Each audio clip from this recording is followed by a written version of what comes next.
welcome to the DME podcast, brought to you by DME, the podcast booking platform. Whether you're a podcaster or an aspiring guest, the DME app is the perfect platform for you to get booked and manage your podcast bookings. I'm your host, Sukhay, the founder of DME, and on this podcast we'll be discussing the latest news and views in tech, the ins and outs of entrepreneurship, and even dipping our toes into the adrenaline-filled world of mixed martial arts. Welcome back to the DME podcast. On this episode, we dive into the passions that drive us. From the muddy pitches of grassroots football to the cutting-edge world of tech, Leon Jackson brings a wealth of experience from his days as a semi-pro footballer to his decade-long coaching journey through youth football and the academy at Wolverhampton Wanderers. In this episode, Leon explores the grit and determination in pursuing a football career, the challenges and rewards of coaching young talent, and how skills from education and tech can transform the beautiful game. This is a fun conversation about resilience, mentorship, and ever-evolving landscape of youth football. So please enjoy Leon Jackson. Leon Jackson, welcome to the DME podcast. Thank you very much. Taken a while to get you on the podcast, but we got there in the end. Yeah. Got there in the end, guerrilla style, in the car, in the middle of a field in June at a football tournament, and it's pissing down with rain outside. But here we are. We get some shelter as well, which is a good thing. So, well, thanks for doing the podcast. Main reason I want to get you on really kind of combine two of my passions. So for obviously football, and our daughters play together, and obviously we've got a storied background in football, but also tech, which we'll move on to. So do you want to just give us a bit of a background into your own career as a player and then a coach? Yeah, so I suppose it's knowing where to start. So I played in Wolverhampton, played for a Bilston youth team. So that was my sort of upbringing. Had trials here and there, played for sort of Wolves, Walsall, Villa, all the sort of local academies, but never actually signed for a pro club. Mm-hmm. So kind of took the grassroots way, went to Bilston, eventually went to Bloxwich non-league when I got to around 18, 19, went back to Bilston Town and played there. That was my first non-league part-time club. Played there under my uncle, Joe Jackson, for a couple of years. So great experience playing semi-pro football. Mm-hmm. And then moved on I managed to get a move to, I had trials at Hereford, had trials at Chesterfield. So kind of took the hard route. Yeah. And yeah, went to Worcester. So I was at Worcester for a season or two, and then ended up playing at Hinckley for the majority of my career. So yeah, played at Hinckley for about 8 years, until 29, broke my leg and ruptured my ligaments, and sort of the old injury story came in. So yeah, and never really recovered from that. So I stopped playing around 29, 30. And yeah, took a break and got myself into coaching, and then finished up at Tipton Town as well. Fair enough. So obviously, as you're playing semi-pro football, I mean, most kids, young lads who are into football, have always got the ambition of kind of make it professional. If you're on the semi-pro circuit, that ambition and that the dim light at the end of the tunnel must always be there. But obviously you kind of get through your late teen years and into your 20s. If that kind of is fading a little bit, what keeps you playing until the age of late 20s, and obviously when families and kind of adult life takes over, what keeps you kind of playing football at that age? Yeah, I think I took more of an unorthodox route, so I was probably the other way around. So a lot of players that do really well maybe sign for academies early. They've been in the system, mm-hmm. and sometimes when they're in the system relatively early, my own children have done it, where they've been in the system and then it just becomes the norm. So then a lot of players do have the desire to go on and be professionals, but sometimes if you go that route, you maybe lose a bit of passion and a bit of desire moving forward. Yeah. I think because I knew I had the ability when I was younger, but maybe didn't maximise my potential as a younger player, I always knew that when I got to sort of 15, 16, and I realised that I probably wasn't going to sign for an academy at that time, that gave me the passion and sort of the motivation to go and work well. And that's when I sort of kicked in around 16, 17 and said, right, I'm just going to put everything into it to try and be the best player that I can be, really. So without revealing your age too much, we're talking kind of early 90s-ish here? Yeah, so I went, where was I? So I joined, I was at Bilston Town, my first club. Joined there when I was around 19, 20. So yeah, late 90s. And I trialled at Hereford 2001. So I remember probably my biggest game, played against Man United at Hereford. My idol at the time was Roy Keane. So I was a central midfielder, box to box. Roy Keane, even though I'm a Liverpool fan, you probably lose some of you. But Roy Keane was a person that I'd watch, and his temperament, the way that he led players, his sort of leadership style is exactly what I wanted to have in my game, and I knew I had that kind of like the physicality side. And I ended up playing against Roy Keane in like a pre-season friendly for Hereford in 2001.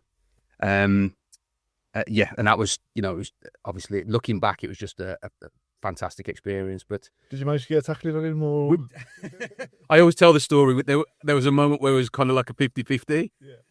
But it was pre-season. It wasn't like crazy competitive, but it was one of those where I didn't really go in. I don't think he really got in. But yeah, it was like to actually play on the same pitch and be around, be in that environment. It was just fantastic. Yeah, I can imagine. So obviously, as you mentioned, the injuries took over later in your career. So what kind of drove you into kind of the coaching side of the game?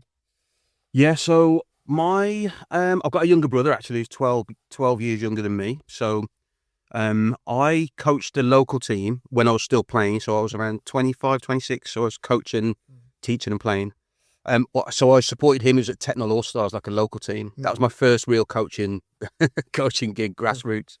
And then I ended up going into coach at the district. So my old manager at the district at the time, Nick Loftus, he was my manager when I played, and he was still doing it, 15 years later.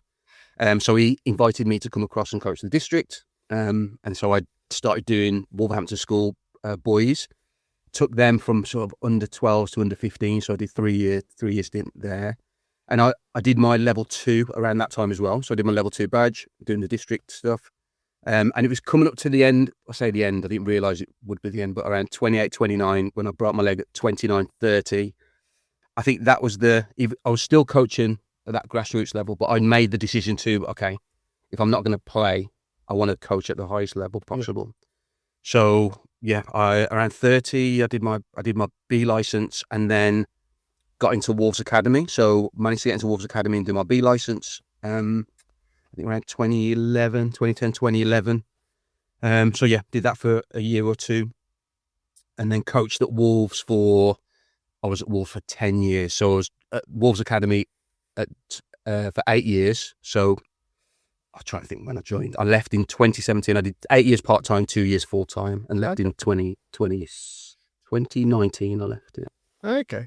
So just go back to the qualifications. Because I used to hear stories when they used to talk about during the kind of 90s and the early 2000s. They used to talk about the dearth in English coaching, the quality of English coaching, and that was always a reason that the England team would never do well, etc. And there was the English coaches don't. It's always an old boys club, and they're not properly qualified with the UEFA A, B, and C coaching courses. What was your experience of going through that coaching academy, if you like, and get the necessary qualifications? Are they valued? Are they big barriers to entry in terms of the cost? Are they prohibitive? Yeah, it's a fascinating. It is an interesting topic, and it's something I think a lot of people have obviously a lot of different opinions. So I think because I'm looking back now, so probably when I did start my badges, 2008, 2009, 2010, I was eager and keen to learn as much as I possibly could. Mm-hmm. I did, obviously going through the badges, and I did my A licence in 2014. I personally, when I was on the course, the benefit that I got was to get kind of different viewpoints, different opinions on how to deliver sessions and how to communicate with players, and maybe sort of the real detailed topics. Dick Bate, he passed away, rest his soul. He was probably the best educator that I had during that time. So Dick Bate did the A licence. He was fantastic. But I do understand there is a barrier to learning for a lot of coaches, especially in grassroots. I think even now you may need to be involved in an academy to do your B license, which is a real restriction. I was just speaking to Dan about it as well. Someone who may want to go onto his B license and he's restricted in that sense, even though he's played the game as well at a high level. So for me, and I always say this, I learnt more about the game. So as a player, I was quite analytical. I'd always assess my performance. Yeah, I'd play. I'd come home. Probably ridiculously give myself stats of, how did you do here? How did you? So probably over analytical, which maybe comes to the technology side as well. Yeah, we'll move on to that. But I always said I learned more from playing the game. And I think by playing the game and playing in that especially as a midfielder, you learn the defensive side, you learn the attacking side, you learn what your role is when you're supporting in and out of possession.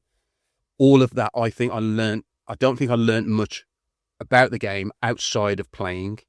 So I think the coaching side of it probably learned more around the communication side, when to step in, how to step in, which players to speak to. Can you get around every single player on the pitch when you're coaching? If you see someone's not doing quite so well, instead of getting on top of them, how can you support them and encourage them and give them praise around what they're doing in the session or in the game? Yeah.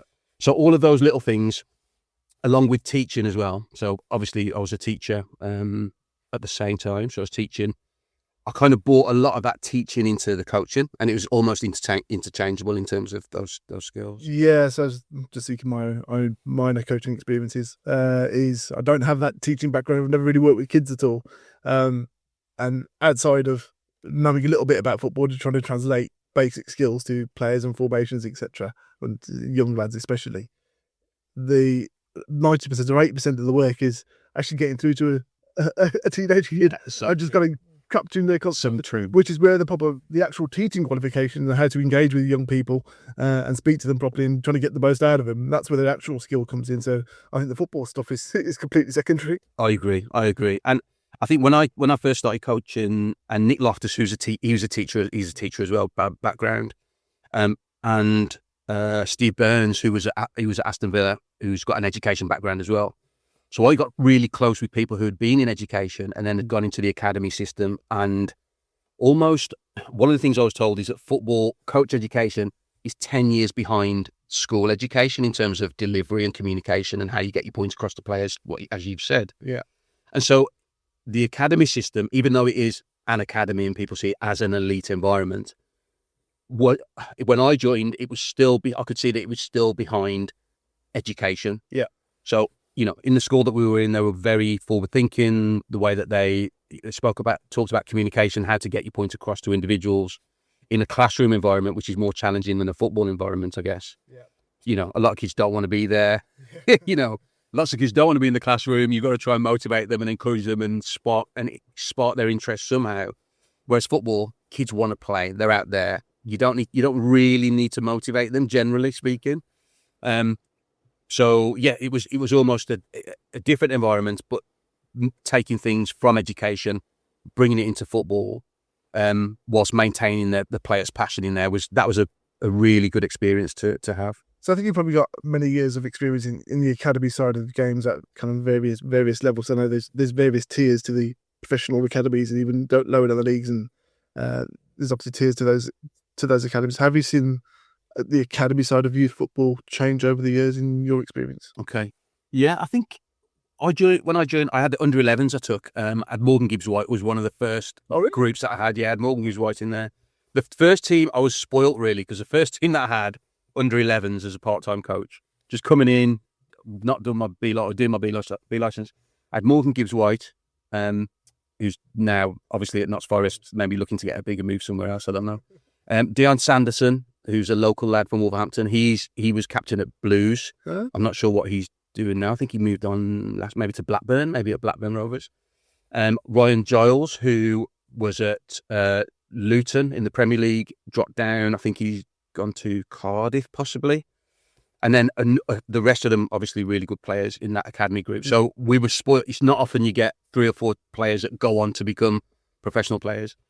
But, I was spoiled going into that group. But I just remember coming in and thinking, this is what I want to do. Like, I go into the academy, I want to coach these players. I want to see how far we can get with them, make sure they enjoy their training and what have you. So can you see it? If you've got, obviously, in retrospect, you can see, players going on to play professionally at, obviously, the highest Premier League level. Can you see it in a 13, 14-year-old? Or is there's so many variables between that age and 17, 18 when they're actually going to make those moves? Is there so many things so many bends and twists in the road? There's so much. And I think a lot of coaches and clubs want to pinpoint it and say, this player's going to make it. We need to put everything into it, But it's so difficult, because I know there's lots of players where the club I've looked at a player and said, we know that this player is going to make it all the way, and they get to 18 and they drop off and they fall off. And the opposite to that, so I can give an example, without mentioning names.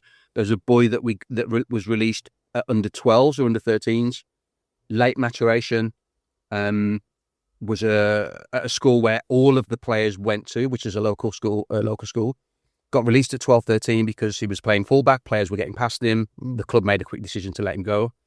2 or 3 years later, he signs for another academy in the local area just outside.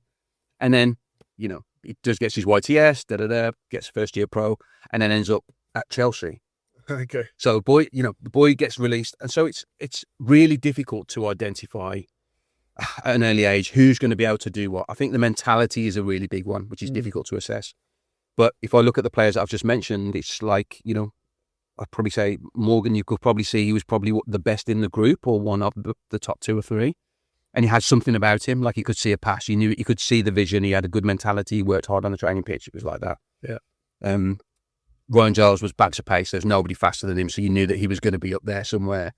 Dion was a strong defender, but he was probably middle of the group. So you probably never say, you look at him and go, he's going to make it. Yeah.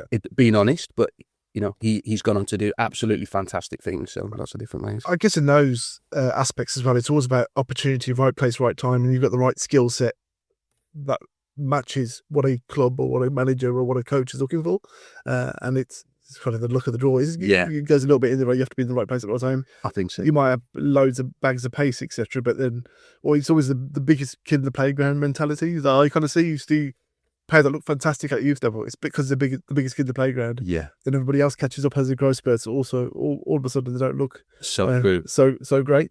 But I think that probably mirrors kind of the academic side in terms of education as well, right? You get early bloomers who are kind of really well read and play music and all sorts of stuff. And then the teenage years kick in and they get into music or they get into something else, and obviously they deviate, and then all of a sudden the academic grades. So good. So I think it's at the youth level, dealing with kids especially, they're still forming. There's no formula for them really. They're still maturing. There's so many variables that can change throughout. Absolutely. That's it's impossible to predict. So tough. How life outcomes. And I think it's the environment as well. So this is the things that the coaches don't see. So family environment. Some players might hang around with older boys or girls, and then they play in the cages locally. They get things outside of the training, which stuff that's not planned in the academies or in the clubs. And they get a lot out of that. Yeah. And they learn how to be more physical. They learn how to handle failure quicker. And then all of a sudden they bring that back into their academy structure, into the club. And I think those are some players that maybe make a lot of progress, especially around those early years, sort of 12 to 16, 12 to 15. If they're in that environment outside of the club, in schools, in youth clubs and stuff like that. Yeah. That has a massitive impact as well. Yeah, and I think that's kind of, it just triggered a little memory for me that I saw the other week. And Steven Gerrard was talking about his time at Liverpool when Rafa first came in. And he was saying, I think Rafa was on him every single day. Yeah. Need more out of you, need more out of you. But what Rafa didn't know is that his parents were going through a divorce at the time. And Steven Gerrard was still, 19, 20 at the time, 21 maybe. So he was like, mature lad, he's an established first team player. Yeah. But it wasn't until Steven Gerrard's dad came in and had a word with Rafa to say, look, go easy on him. We got a divorce. You don't realise it. Even at that level, at the pro level, at the highest possible level. Yeah. It happens. You're dealing with human beings at the end of the day, whether they're youth or adults, everyone's got the same pressures or same variables. And I think just touching on that, I think that's one of the areas where previously education was maybe ahead of kind of, when I say education, I mean school education was ahead of football and coach education.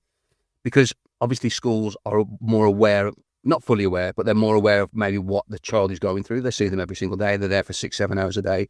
They know the parents, majority of the time. Parents come in for parents' evening and stuff like that. You have a safeguarding officer. There weren't really that detailed structure in the clubs back then. But I think now they're starting to understand that. And now all of a sudden, I think coaches and clubs do have more of an understanding of what the kid is going through. Every club has safeguarding officers. They're aware of the situation that players are under if it's a difficult situation. That's knowing the player and knowing the environment is so important. Yeah. I'm guessing clubs probably put that effort into knowing that if they spot the potential in a player as well. But that's life. So moving on a little bit, you mentioned that you're coming to the end of your actual your professional coaching career, but you've transitioned into technology with Touchtight, the coaching platform. Yeah. What kind of inspired you to kind of deviate? Well, obviously keeping the passion for coaching and football, but migrating into technology. Yeah, it's a good question. I think I've almost led like a double life, really. So it's like football has always been my main passion, but obviously, it's part-time, it's not full-time. You can have a job at the end of the day. So you've got to pay the bills. So I think what I did, I went to uni a couple of years later than everybody else probably. So I was 20, 21. No, maybe 19, 20. Went to university, and it was back in the time where the internet was all of a sudden booming, everything up.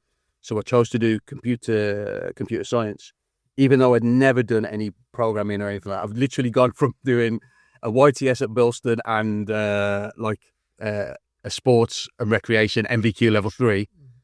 I did good in my GCSEs, which, thankfully that helped me get a place as a computer science.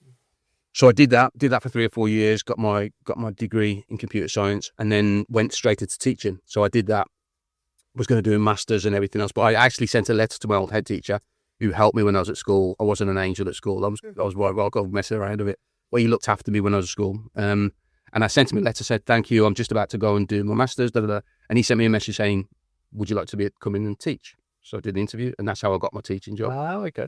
So I did that. And so I taught IT, so I taught ICT, and then, kind of linked the IT with the football further down the line. And I think my frustration, a lot of coaches will understand this, the frustration of not being able to get on a course or to be limited in your education, whether it's you go on a course and you don't learn anything or you don't learn as much as you would expect.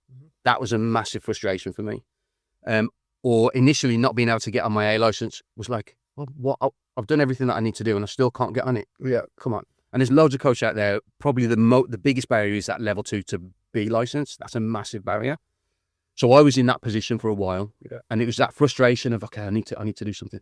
So I eventually did my teaching, left teaching in 2017, did 2 years full time at Wolves. I went on a Premier League course to get into Wolves eCash, which was a fantastic course.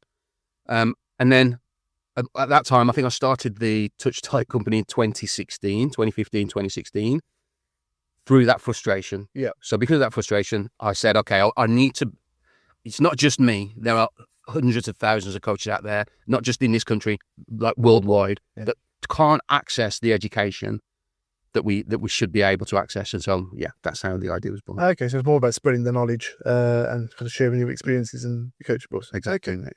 Okay. So how's that progressed? So how did you find the world of kind of being the founder and CEO of a technology company? It was quite natural, actually. I think it really started off as me having ideas around like practices and drills, and then creating animated videos of those, and then showing a few people, and they'd say, "Oh, these are good. Have you done these yourself?" And it's like, "Yeah, I've done these." And it was literally just like a natural kind of growth from there. Like anybody, you want to own your own pathway. You don't want, you don't want to be told what to do, when to do it every single day of your life. And I know a lot of people will feel that. So I just thought it's a conscious decision. And I think I got to the point in teaching where it was like a quite stressful teaching and coaching and playing and combining those three. And I just felt I needed something for myself where I could own it and then push forward.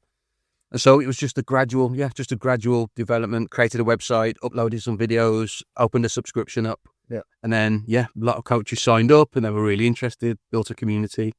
And it's sort of grown from there. Okay, fantastic. So what's the kind of current state with Touchtight? What are we kind of grown to? Are we international? Are we getting bought up by Apple or one of the big boys anytime? Yeah, I don't think Apple's going to come in there so soon. But no, we've obviously UK, US is our sort of biggest market. Obviously UK first. We've always been UK first, and US, and then internationally we're growing as well. So we're at a point where we've moved from platform to platform. So we had an original website that we built in Joomla. For anyone that knows around web design, we created a said website in Joomla, which is probably not even 1% of the overall web web market right now. I was about to say, I've been in IT for nearly 25 years, never heard of Zoom. Never heard of Zoom. There you go.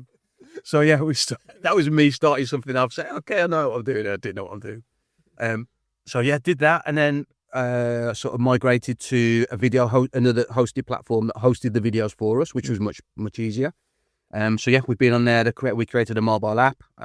So Touchtight Coaching now it's a desktop website, but we've also got an iOS and Android app that syncs across both devices. So yeah, and we've got a number of clubs, number of individual coaches. So it's open to individuals and clubs as well internationally. So I know there's a lot. I've only just covered this in the last year of my own coaching journey.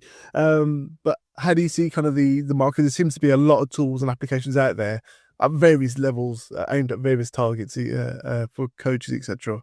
How do you see Touchtight positioning itself? Is it, obviously you said you've got professional clubs on board, but we've also got the kind of the amateur coaches like myself, or the hobbyists, shall we say?